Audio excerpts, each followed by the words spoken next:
ഹരേ കൃഷ്ണ, രാധേ രാധേ. ശങ്കരാചാര്യരും ഗുരുവായൂർ അമ്പലവും തമ്മിൽ അഭേദ്യമായൊരു ബന്ധമുണ്ട്. ദിഗ്വിജയം നടത്തിയ ആദിശങ്കരാചാര്യരുടെ അഹന്ത ഗുരുവായൂരപ്പൻ നിവർത്തിച്ചതായാണ് ഐതിഹ്യം.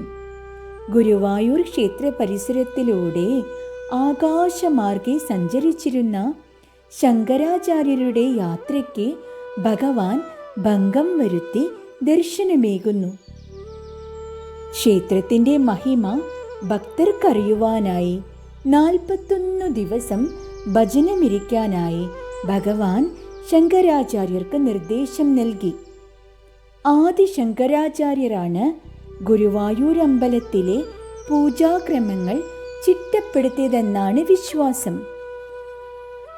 ഭജനമനുഷ്ഠിക്കുന്ന വേളയിൽ ഗോവിന്ദാഷ്ടകം രചിച്ച് ആദിശങ്കരാചാര്യർ ഭഗവാനെ സ്തുതിച്ചു. ക്ഷേത്ര സംബന്ധിയായ സമസ്ത കാര്യങ്ങളും അടങ്ങിയ പ്രപഞ്ചസാരതന്ത്രം എന്ന അമൂല്യ ഗ്രന്ഥം പൊന്നു ഗുരുവായൂരപ്പനായി സമർപ്പിച്ചു. ഗുരുവായൂരപ്പൻ ശീവേലി എഴുന്നള്ളിപ്പിന് മുൻപിൽ ശങ്കരാചാര്യർക്ക് ക്ഷേത്രത്തിൻ്റെ വടക്കു പടിഞ്ഞാറേ പ്രദക്ഷിണ വഴിയിൽ പ്രത്യക്ഷനായി.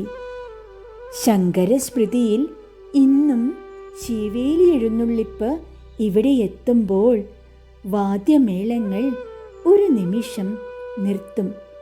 ആ അപൂർവ ദർശനത്തിൻ്റെ സാക്ഷ്യമായി. ഹരേ കൃഷ്ണ, രാധേ രാധേ.